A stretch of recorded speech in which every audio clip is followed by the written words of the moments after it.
Friction force में हम लोग आज डिस्कस करने जा रहे हैं लिमिटिंग फ्रिक्शन फोर्स क्या है।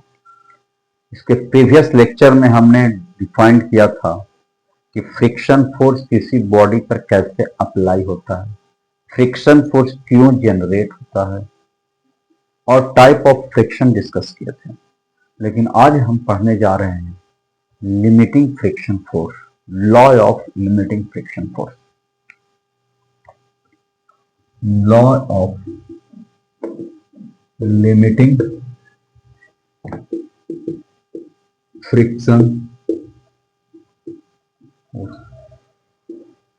Law of limiting friction force. ये लॉ जो है एक्सपेरिमेंटली वेरीफाई किया गया है और उसके बाद लॉ लिखा गया है। पहला, magnitude of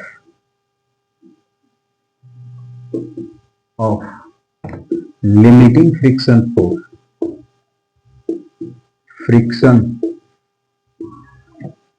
force act on body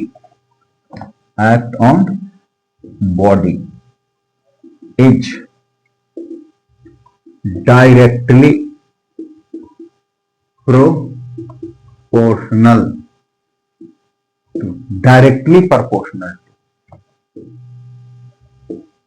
magnitude directly proportional to normal contact force, normal contact force act on body due to surface। का magnitude of limiting friction force act on body directly proportional to normal contact force act on body due to surface. Surface के द्वारा जो normal contact force body के ऊपर लग रहा है उसके डायरेक्टली प्रोपोर्शनल होगा magnitude of limiting friction force. यानी जो सरफेस बॉडी पर फ्रिक्शन फोर्स लगा रहा है, लिमिटिंग फ्रिक्शन लगा रहा है, उस सरफेस के चलते बॉडी पर कितना नॉर्मल कॉन्टैक्ट फोर्स लग रहा है उसके डायरेक्टली प्रोपोर्शनल होगा। Second, magnitude of limiting friction force is depends on nature of contact surface area। किस पर डिपेंड करता है? Nature of contact surface area and not depends on contact surface area. Contact surface area between body and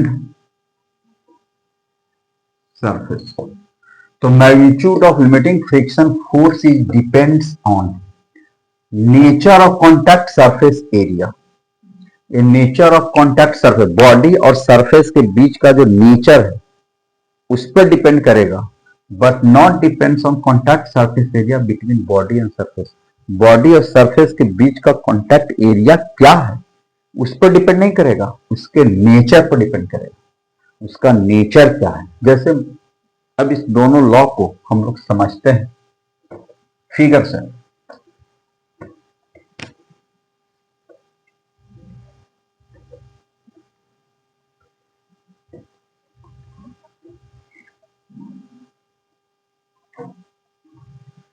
देखिए, यह एक rough surface है। इस rough surface के ऊपर जो है एक बॉडी रख दी है। यह एक बॉडी रख दिया।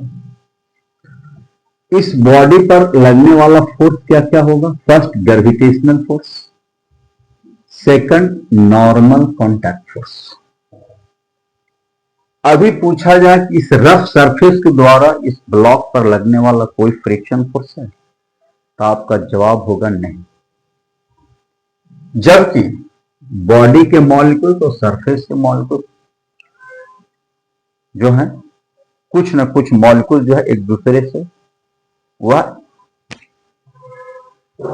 इलेक्ट्रोमैग्नेटिक फोर्स की वजह से कंबाइंड हो चुका है, इंटरलॉक हो चुका है। लेकिन इन दोनों मॉलिक्यूल जो कंबाइंड है उसके बीच में ना कोई रिलेटिव मोशन है और ना ही टेंडेंसी ऑफ मोशन है, क्योंकि फ्रिक्शन फोर्स क्या है?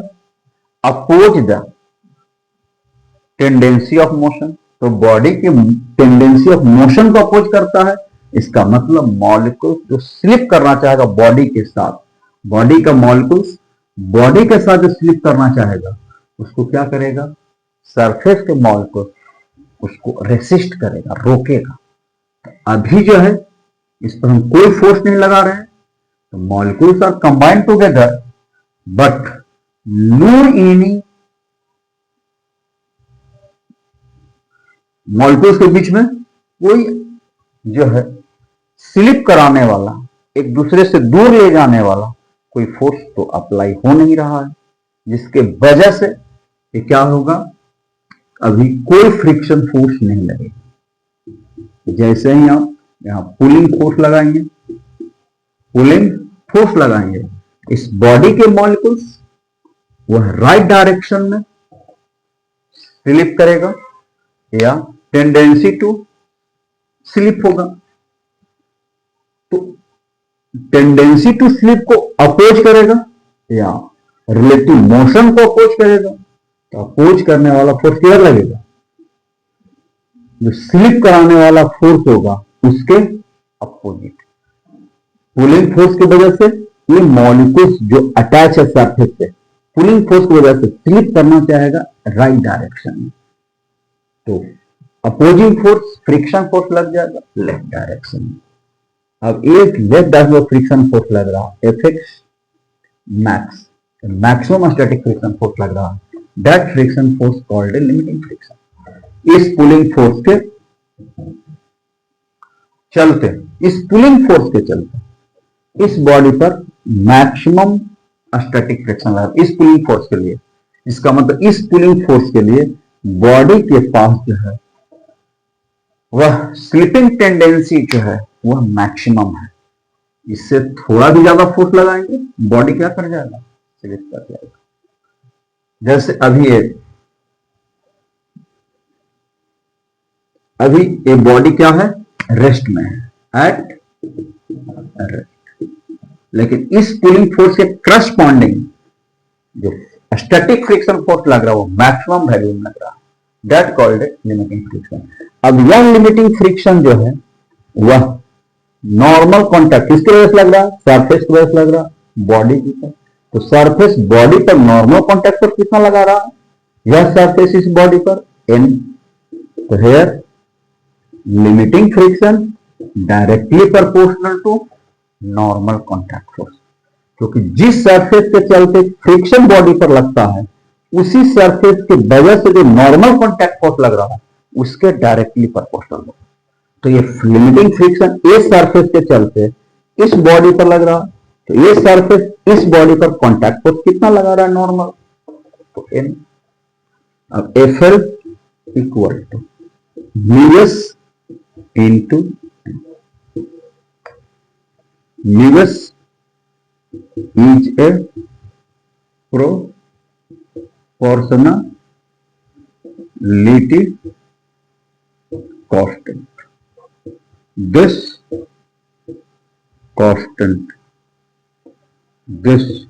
constant is called coefficient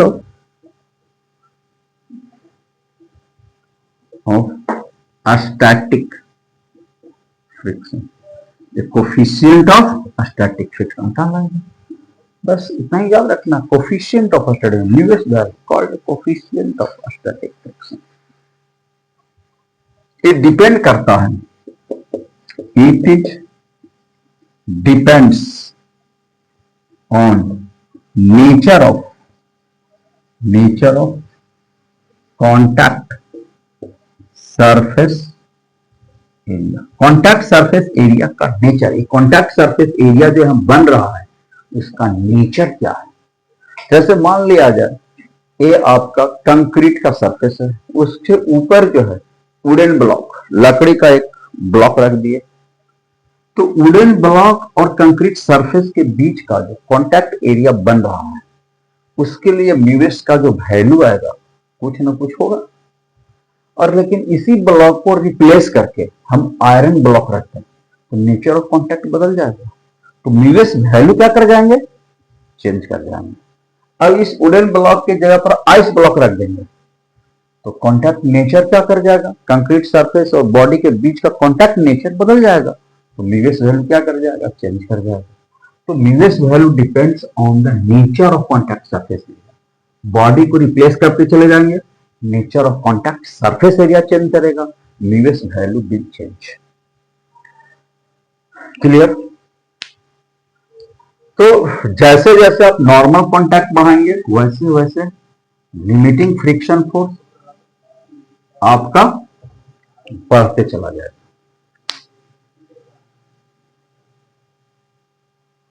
अब जो है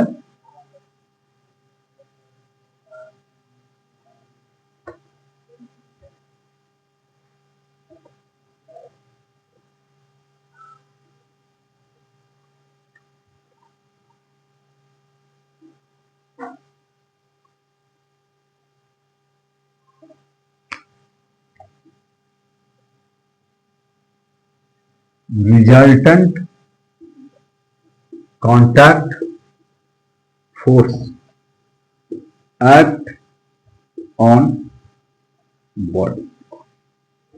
अब हम लोग पढ़ेंगे resultant contact force act on body. देखिए एक चीज समझ लीजिए, अगर मान लिया जाए इस surface smooth, this is the smooth surface, smooth surface क्या है, स्मूथ। स्मूथ सरफेस के ऊपर अगर किसी बॉडी को रखेंगे इस तरह का पिक्चर आएगा, इस तरह का पिक्चर आएगा। इसका मतलब है कि बॉडी के मॉलिक्यूल्स और सरफेस के मॉलिक्यूल्स एक दूसरे के कांटेक्ट में नहीं आएंगे। यहां पर जो है कोई interlocking body molecule surface molecule के बीच में नहीं हो रहा है। क्लियर। जिसके वजह से इन दोनों के बीच में कोई सरफेस स्मूथ है, इसके ऊपर में कोई बॉडी को रख दिया, दिस इज द बॉडी। इस बॉडी के मॉलिक्यूल्स और सरफेस के मॉलिक्यूल एक दूसरे के कांटेक्ट में नहीं है। यहां पर जो है मॉलिक्यूल्स और बॉडी मॉलिक्यूल्स और सरफेस मॉलिक्यूल्स के बीच में इंटरलॉकिंग जो है नहीं हुआ। क्यों? क्योंकि बॉडी मॉलिक्यूल सरफेस मॉलिक्यूल एक दूसरे से काफी दूर है। माइक्रोस्कोपिक व्यू करेंगे, दोनों के बीच का सेपरेशन जो होगा लार्ज होगा, जिसकी वजह से मॉलिक्यूलर इंट्रैक्शन फोर्स जो है यहां पर एक्ट नहीं हुआ। जब मॉलिक्यूलर इंट्रैक्शन फोर्स अगर नहीं लगेगा molecules, body molecule surface molecules के बीच में, तो यहां पर आपका कोई फ्रिक्शन फोर्स नहीं होगा। तो यहां पर क्या हो जाएगा, no friction force, no friction force act between body and surface. क्योंकि ये सरफेस पॉलिश किया हुआ है और ऊपर वाला जो बॉडी रफ है उसका सरफेस रफ है, तो सरफेस के मॉलिक्यूल्स बॉडी के मॉलिक्यूल्स के काफी नजदीक तो आए नहीं, जिसकी वजह से मॉलिक्यूलर इंट्रैक्शन फोर्स जो है वो लगा नहीं, जिसको कहते हैं इलेक्ट्रोमैग्नेटिक फोर्स, जिसके वजह से यहां पर कोई फ्रिक्शन फोर्स नहीं लगेगा। तो ऐसे सरफेस के लिए म्यूएस वैल्यू क्या होता है? Mu s equal to 0 for smooth surface. Smooth surface, smooth surface के लिए म्यूएस का वैल्यू क्या होता है? 0 होता है। अब इसको आप पुल करेंगे तो सीधा क्या आ जाएगा? इसका मोशन आ जाएगा, पुलिंग फोर्स, पुलिंग सीधा मोशन, कोई फ्रिक्शन फोर्स नहीं लगेगा। इस डायरेक्शन में फ्रिक्शन फोर्स जो होगा वह क्या होगा? 0। कोई फ्रिक्शन फोर्स सरफेस के चलते बॉडी पर लगने वाला नहीं है। तो सरफेस स्मूथ होना चाहिए। रफ सरफेस होगा तो बॉडी के मॉलिक्यूल्स सरफेस के मॉलिक्यूल्स एक दूसरे के नजदीक आ जाएंगे, जिसके वजह से मॉलिक्यूलर इंटरेक्शन होगा और मॉलिक्यूल्स जो है एक दूसरे से अटैच हो जाएगा, एक दूसरे से इंटरलॉक हो जाएगा। तो आप जब पुल करेंगे तो इन दोनों के बीच में जो है एक रेसिस्ट करने वाला फोर्स डेवलप होगा, और वही रेसिस्ट करने वाला फोर्स तो हम लोग कहते हैं फ्रिक्शन फोर्स। बॉडी के मॉलिक्यूल्स राइट जाना चाहेगा पुलिंग फोर्स की वजह से, तो रेसिस्ट करने वाला फोर्स सरफेस से चलते किधर लगेगा? लेफ्ट लगेगा। तो लेफ्ट लगेगा, that called a friction force, इसी को कहते हैं फ्रिक्शन फोर्स। अब जो है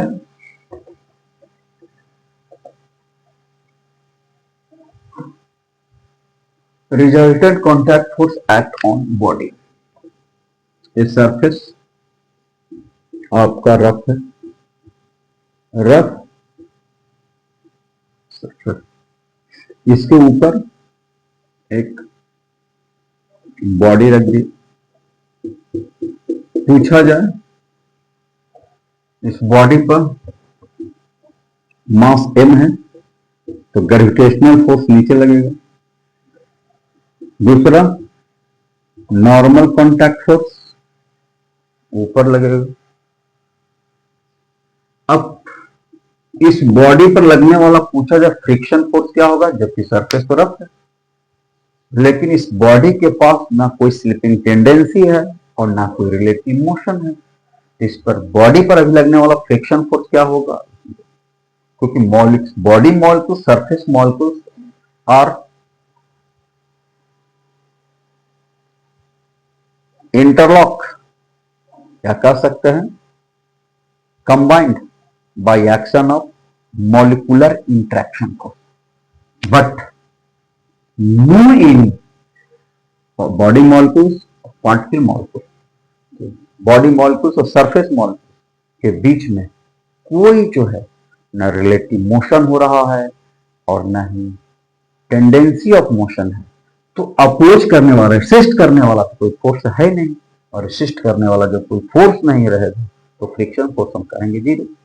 हाँ, पुल करना शुरू करेंगे, पुलिंग फोर्स लगाएंगे, पुलिंग फोर्स लगाएंगे तो बॉडी के मॉलिक्यूल्स और स्लिप करना चाहेगा किस डायरेक्शन में? राइट डायरेक्शन में। बॉडी मॉलिक्यूल स्लिप करना चाहेगा राइट डायरेक्शन में। जैसे राइट डायरेक्शन स्लिप करना चाहेगा तो उस पर रेसिस्ट करने वाला फोर्स लग जाएगा सरफेस की वजह से बॉडी के मॉलिक्यूल्स पर लेफ्ट के डायरेक्शन में। This called friction force. This is the static friction. क्यों? क्योंकि बॉडी क्या है? At rest. This body have a tendency of motion. कह सकते हैं कि मोशन की टेंडेंसी है but body at rest. Pulling force लगाएंगे, टेंडेंसी ऑफ मोशन तो वहीं जाएगा लेकिन बॉडी तो रेस्ट में है। अब देखिए यहां 2 कॉन्टैक्ट फोर्स लग रहा है। एक लग रहा है सरफेस के अलोंग, ये भी कॉन्टैक्ट फोर्स लग रहा है, सरफेस और बॉडी के कॉन्टैक्ट की वजह से फोर्स डेवलप हुआ है। और दूसरा लग रहा है सरफेस के परपेंडिकुलर, जिसको कहते हैं नॉर्मल कॉन्टैक्ट। तो इन दोनों का रिजल्टेंट क्या होगा? इस डायरेक्शन में होगा। फर्स्ट के हेड से सेकंड का टेल, फर्स्ट का टेल सेकंड के हेड को ज्वाइन कर लीजिए। This is the resultant force. This called resultant contact force. R equal to हो जाएगा resultant, resultant contact force. R क्या हो गया? Resultant contact. R equal to right F S plus, R को क्या लिख सकते हैं? एफ एस प्लस एन, और इन दोनों के बीच का 90 डिग्री बन रहा है, तो रिजल्टेंट कॉन्टैक्ट फोर्स का magnitude equal to F S square plus N square. Friction force जो है वह दो कॉन्टैक्ट सरफेस के बीच एलोंग द सरफेस लग रहा है। इसका मतलब है कॉन्टैक्ट रहने के वजह से ही फ्रिक्शन फोर्स लग रहा है, लेकिन सरफेस के लॉन्ग लग रहा है, जिसको टेंजेंशियल फोर्स भी कहते हैं, और दूसरा नॉर्मल फोर्स लग रहा है कॉन्टैक्ट के वजह से, resultant contact force is this. अब जो है here F S static friction का मिनिमम वैल्यू क्या है? 0। मैक्सिमम कहां तक जा सकता है? लिमिटिंग फ्रिक्शन तक जा सकता है, हम लोग पढ़ चुके हैं। मैक्सिमम वैल्यू क्या होगा? लिमिटिंग फ्रिक्शन तक जाएगी।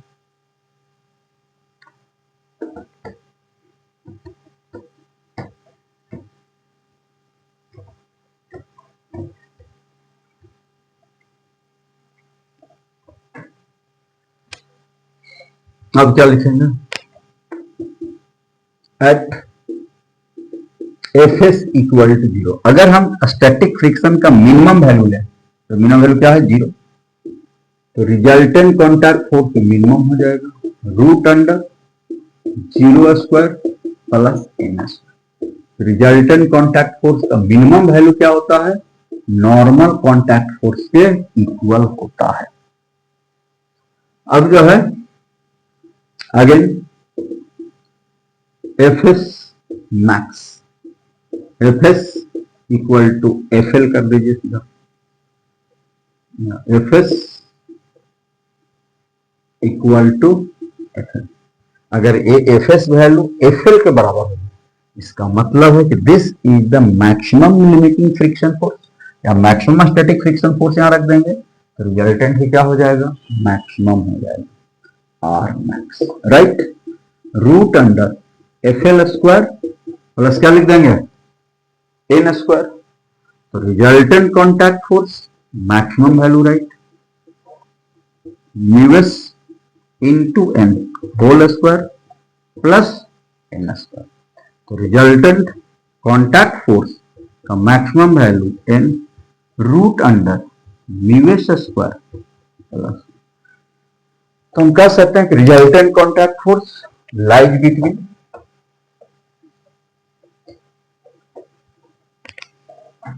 resultant contact, that is resultant contact force lies between minimum value or minimum to or maximum। तो मिनिमम वैल्यू कितना आएगा? n less than or equal n root under mu S square plus ये आपका resultant contact force. अब अभी देख रहे थे पिक्चर में, बॉडी का वेट कहां काम कर रहा था? mg नीचे। नॉर्मल कॉन्टैक्ट कहां था? ऊपर। कूलिंग फोर्स किधर लगा रहे थे? राइट। लिमिटिंग स्टैटिक फ्रिक्शन किधर लग रहा था? लेफ्ट। तो बॉडी क्या है? At rest. This direction take x, vertical direction take y। Resultant force along y, mass into acceleration along y।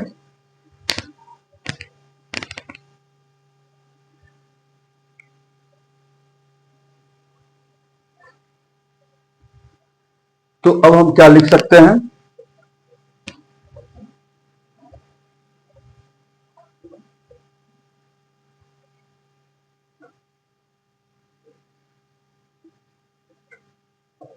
अब क्या लिख सकते हैं? P minus resultant force along y, mass into acceleration along y, n minus mg equal to mg। अब n का बराबर यहां रख दीजिए वैल्यू n, तो मिनिमम वैल्यू जो होगा वह क्या होगा? ग्रेविटेशनल फोर्स इक्वल होगा mg root under mu S square. इसका मतलब है कि ए नॉर्मल कॉन्टैक्ट फोर्स को बढ़ाना है तो बॉडी के मास को बढ़ा दीजिए, मास बढ़ाइएगा तो ऑटोमेटिक है लिमिटिंग फ्रिक्शन फोर्स भी आपका क्या हो जाएगा? बढ़ जाएगा। क्योंकि limiting friction force directly proportional to mass of body. कह सकते हैं limiting friction force directly proportional to है और N directly proportional to mass. तो बॉडी के मास को अगर बढ़ाएंगे तो लिमिटिंग फ्रिक्शन फोर्स में क्या होगा, बढ़ते चला जाएगा, क्योंकि जी तो आपका कांस्टेंट है। तो लिमिटिंग फ्रिक्शन फोर्स को अगर बढ़ाना है तो बॉडी का मास, जैसे मान लिया जाए इस सरफेस कंक्रीट सरफेस पर 3 पैकेट रखा हुआ है। पहला पैकेट में 2 केजी, पहला पैकेट का 2 केजी मास है, दूसरे पैकेट का 10 केजी मास है, तीसरे पैकेट का 40 केजी मास है। तो किस पैकेट को स्लाइड करके एक जगह से दूसरे जगह ले जाना इजी होगा? तो आसान किसका होगा, 2 केजी वाले। क्यों? क्योंकि मास कम है, एन का वैल्यू कम होगा, एन का वैल्यू कम होगा, लिमिटिंग फ्रिक्शन फोर्स कम होगा, लिमिटिंग फ्रिक्शन फोर्स कम होगा तो बॉडी को पुल करके एक जगह दूसरी जगह ले जाना क्या होगा, इजी होगा। अब 40 केजी वाला का मास ज्यादा है तो एन वैल्यू ज्यादा होगा, एन वैल्यू ज्यादा होगा, लिमिटिंग फ्रिक्शन ज्यादा, लिमिटिंग फ्रिक्शन ज्यादा होगा, आपको ज्यादा फोर्स लगाना पड़ेगा बॉडी को मोशन कराने के लिए।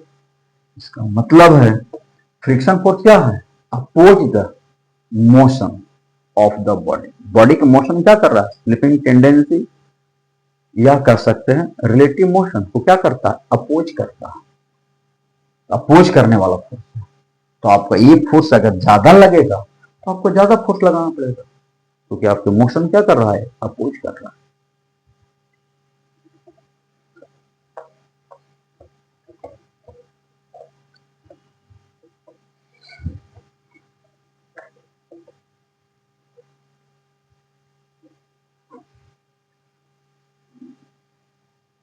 अब जो है इसमें टर्म आता है angle of friction, angle of friction, angle of friction. Angle of friction क्या है, ये आपका रफ सरफेस, रफ सरफेस के ऊपर एक बॉडी रख दी जिसका मास है एम जी, नॉर्मल कहां है, ऊपर। अभी पूछा जाए इस रफ सरफेस बॉडी पर कोई फ्रिक्शन अप्लाई कर रहा है, no any friction force act on body due to surface. इस सरफेस इस बॉडी पर कोई फ्रिक्शन फोर्स नहीं लगा रहा, नो एनी फ्रिक्शन। क्यों? क्योंकि सरफेस के रिस्पेक्ट में इस बॉडी का टेंडेंसी ऑफ मोशन भी नहीं है और ना रिलेटिव मोशन है। लेकिन जैसे ही हम पुलिंग फोर्स लगा देंगे, पुलिंग फोर्स, अब इसमें जो है टेंडेंसी ऑफ मोशन आ जाएगा, मोशन करने की प्रवृत्ति आ जाएगी। अब मोशन करने की प्रवृत्ति जैसे ही आएगा, टेंडेंसी ऑफ मोशन जैसे आएगा, वैसे ही इस पर जो है रेसिस्ट करने वाला फोर्स फ्रिक्शन फोर्स लग जाएगा। अब फ्रिक्शन फोर्स किधर लगेगा, this direction is F S. अब इफ ये भी कॉन्टैक्ट फोर्स है, ये भी बॉडी और सरफेस के बीच में लग रहा है, तो ये भी आपका कॉन्टैक्ट फोर्स है, अलोंग द सरफेस लग रहा है, ये नॉर्मल टू सरफेस लग रहा है। और इन दोनों का रिजल्टेंट जो है वह कहलाएगा रिजल्टेंट कॉन्टैक्ट फोर्स। तो रिजल्टेंट कॉन्टैक्ट फोर्स जितना एंगल बनाता है नॉर्मल के साथ, यह कहलाता है एंगल ऑफ फ्रिक्शन। क्योंकि एंगल क्यों बन रहा है, इसी फ्रिक्शन फोर्स की वजह से एंगल बन रहा है। अगर फ्रिक्शन फोर्स जीरो हो जाए तो एंगल क्या हो जाएगा, जीरो होगा। इसलिए इस एंगल को कहते हैं एंगल ऑफ फ्रिक्शन, यही चलते इसको कहते हैं एंगल ऑफ फ्रिक्शन। अगर फ्रिक्शन फोर्स जैसे जैसे पुलिंग फोर्स को बढ़ाएंगे वैसे वैसे इसका टेंडेंसी ऑफ मोशन बढ़ेगा और स्टैटिक फ्रिक्शन भी आपका बढ़ता चला जाएगा। और स्टैटिक फ्रिक्शन कहां तक बढ़ेगा, लिमिटिंग फ्रिक्शन तक बढ़ेगा। अगर उससे ज्यादा फोर्स लगाएंगे, पुलिंग फोर्स लिमिटिंग फ्रिक्शन से ज्यादा, तो बॉडी क्या कर जाएगा, स्लिप कर जाएगा, मोशन कर जाएगा। तो ऐसे केस में जैसे जैसे आप पुलिंग फोर्स बढ़ाएंगे फ्रिक्शन बढ़ेगा, फ्रिक्शन बढ़ेगा, एंगल बढ़ता चला जाएगा। तो this angle depends on the friction force act on the body. Body पे जो फ्रिक्शन फोर्स लग रहा है उस पर डिपेंड कर रहा है एंगल। तो क्या लिख सकते हैं, from figure, from right, tan alpha equal to perpendicular by s, fs upon n. tan alpha, alpha जैसे आप पुलिंग फोर्स बढ़ाएंगे वैसे फ्रिक्शन बढ़ेगा। अल्फा का अगर मैक्सिमम वैल्यू अगर फाइंड करना है तो एफ एक्स मैक्स अपॉन और tan alpha max static friction का मैक्सिमम वैल्यू कहते हैं लिमिटिंग फ्रिक्शन। लिमिटिंग फ्रिक्शन क्या होता है? यूएस एन अपॉन एन से एन कैंसिल। तो क्या आ गया, क्या लिख सकते हैं? Alpha max equal to tan inverse mu s. Angle of friction का मैक्सिमम वैल्यू जो होगा वह tan इनवर्स यूएस होगा। तो हम ऐसा लिख सकते हैं डेट इज अल्फा लेस एंड or equal to tan inverse mu S. तो angle of friction tan inverse mu S से छोटा भी हो सकता है और मैक्सिमम कहां तक हो सकता है? इक्वल तक हो सकता है, क्योंकि जैसे पुलिंग फोर्स बढ़ाएंगे this force is also increase. और ये फोर्स इंक्रीज करेगा तो एंगल भी इंक्रीज करेगा। ये फोर्स कहां तक इंक्रीज कर सकता है? लिमिटिंग फ्रिक्शन तक इंक्रीज कर सकता है। लिमिटिंग फ्रिक्शन के करस्पॉन्डिंग जो ये एंगल बनेगा दिस एंगल कॉल्ड है maximum angle of friction. Maximum angle of friction कहलाएगा।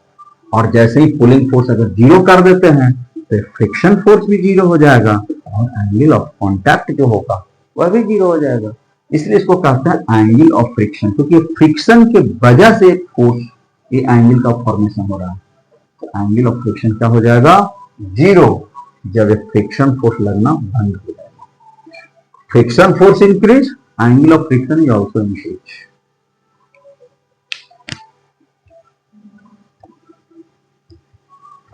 अब इससे रिलेटेड एक question,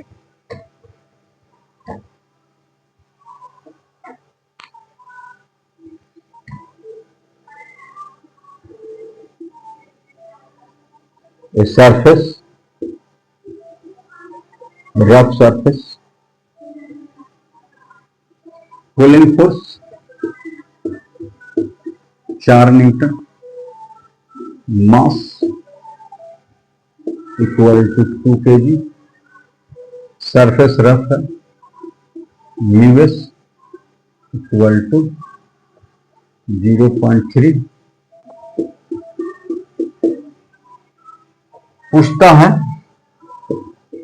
find A number limiting friction force, limiting friction force act on block. B number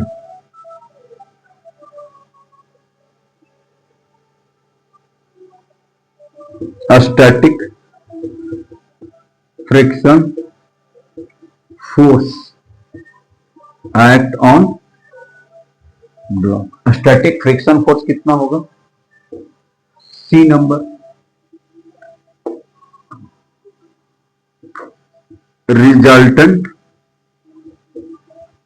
contact force act on block, angle of friction, angle of friction.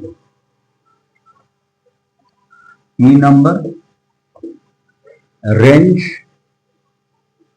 Of resultant contact, resultant contact force का range क्या होगा? ये आपका question है। तो देखिए हम कैसे बनाएंगे।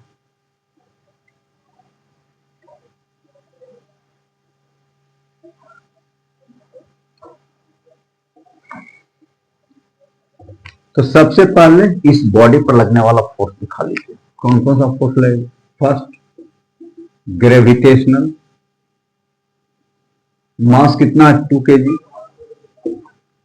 Second normal contact, pulling force right लग रहा है तो फ्रिक्शन किधर लग जाएगा? Left. This is the FS. लेकिन पूछता ए नंबर में लिमिटिंग फ्रिक्शन फोर्स क्या है? लिमिटिंग फ्रिक्शन फोर्स के लिए सबसे पहले लिमिटिंग फ्रिक्शन फॉर्मूला लिख देंगे, N इंटू, अब जो है सबसे पहले आपको N फाइंड करना पड़ेगा। इस सरफेस के चलते इस पर लगने वाला लिमिटिंग फ्रिक्शन निकालना, इस ब्लॉक पर लिमिटिंग फ्रिक्शन कितना लग रहा है, तो सरफेस जो है इस ब्लॉक पर नॉर्मल कॉन्टैक्ट फोर्स कितना लगा रहा है वो फाइंड कर लीजिए। Resultant force along Y, contact force निकालने के लिए, नॉर्मल कॉन्टैक्ट निकालने के लिए वाई के डायरेक्शन इक्वेशन लिखते हैं फोर्स का, N माइनस 2G, मास तो है लेकिन एक्सेशन 0, N इक्वल टू, अब limiting friction force 2, G value 10 and mu S 0.3, क्या न्यूटन हो जाएगा, 6 न्यूटन। बी नंबर अब कहता है F S static maximum force, maximum static force कहां तक लग सकता है, 6 न्यूटन, लेकिन अभी आप लगा रहे हैं कितना पुलिंग फोर्स, 4 न्यूटन, तो 4 न्यूटन के वजह से तो बॉडी स्लिप करेगा नहीं, तो स्लिप करने के लिए क्या बताए थे, पुलिंग फोर्स जो होना चाहिए लिमिटिंग फ्रिक्शन फोर्स से बड़ा होना चाहिए, या पुलिंग फोर्स लिमिटिंग फ्रिक्शन से छोटा है, पुलिंग फोर्स 4 न्यूटन है, ये आपका ग्रेटर देन 4 न्यूटन, तो 4 न्यूटन से अगर बड़ा है तो obviously body at rest on the rough surface, और रफ सरफेस रेस्ट में रहेगा तो स्टैटिक फ्रिक्शन लगेगा।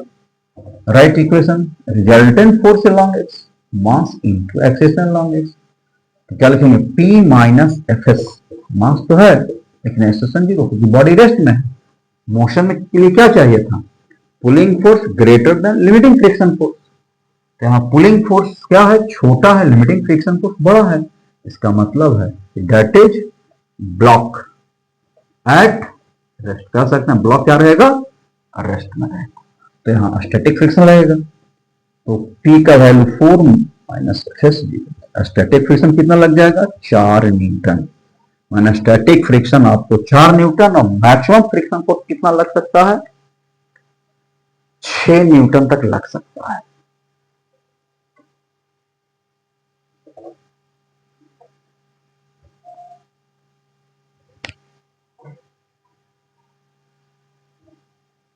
अब जो है सी नंबर पूछता है रिजल्टेंट कॉन्टैक्ट फोर्स कितना होगा, resultant contact force right, F S square plus N square, F S value कितना है, 4, 4 का N value 20, N equal 2G, लिख सकते हैं 400 प्लस 16 इक्वल टू 416 न्यूटन, इतना का रिजल्टेंट कॉन्टैक्ट फोर्स लगेगा।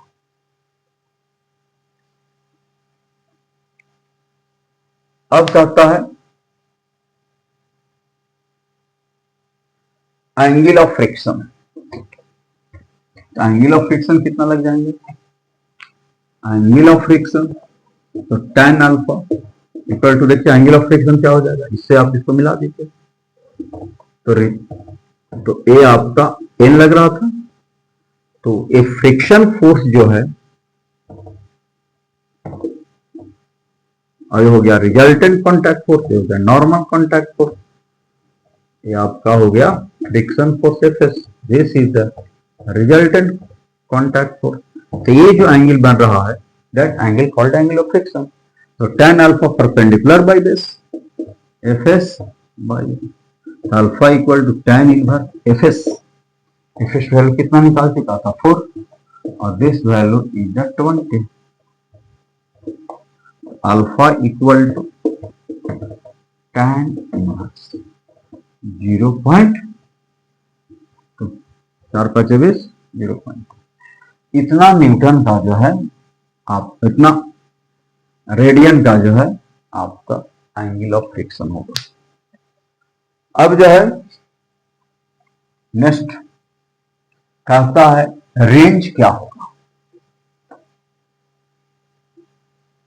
Range of the resultant contact, तो क्या पढ़े थे,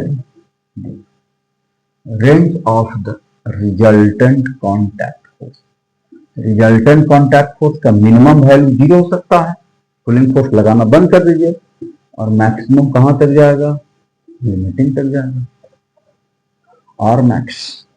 तो मिनिमम वैल्यू 0, मिनिमम वैल्यू क्या बताया था, gravitational force equal mg root under VS square plus 1। Pulling force का मिनिमम वैल्यू 0, इसका रिजल्टेंट कॉन्टैक्ट फोर्स क्या हो जाएगा, मिनिमम वैल्यू उसके नॉर्मल कॉन्टैक्ट के इक्वल, और नॉर्मल कॉन्टैक्ट कितना होगा, mg के इक्वल। मास क्या था 2g 20 न्यूटन, 20 रूट अंडर 0.3